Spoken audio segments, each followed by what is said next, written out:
Daffodil যেন এক টুকরো ফিলাডেলফিয়া, প্রায় ৮,০০০ মাইল দূরের গোল উৎসব যেন আছড়ে পড়েছে বাংলায়। ফুটবলের আবেগ যখন হৃদয়ের স্পন্দন ছুঁয়ে যায়, তখন লাতিন আমেরিকার রিও ডি জেনিরো আর ঢাকার ব্রাজিল ভক্তদের সাম্বা নৃত্য যেন এক সুতোয় গেঁথে যায়।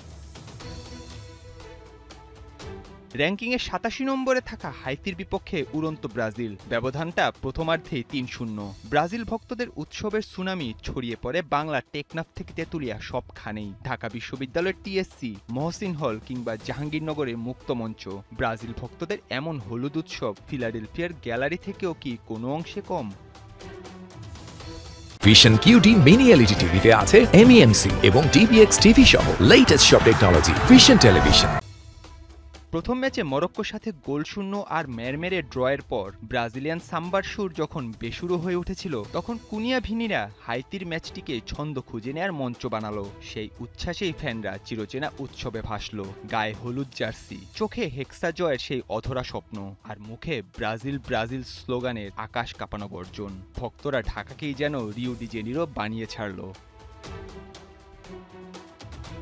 হাইতির ভাঙা দেওয়ালে ৩ গোল ঠুকে দিয়ে ব্রাজিল দেশজুড়ে যে উৎসবের সুনামি বইয়ে দিল, তা কি টুর্নামেন্টের পরের মহাযুদ্ধগুলোতেও এভাবে অক্ষুণ্ণ থাকবে? হলুদ জার্সিধারীদের এই বাঁধ ভাঙা আর উন্মাতাল উল্লাস যে ২৪ বছর ধরে হেক্সা আনন্দের খোঁজে।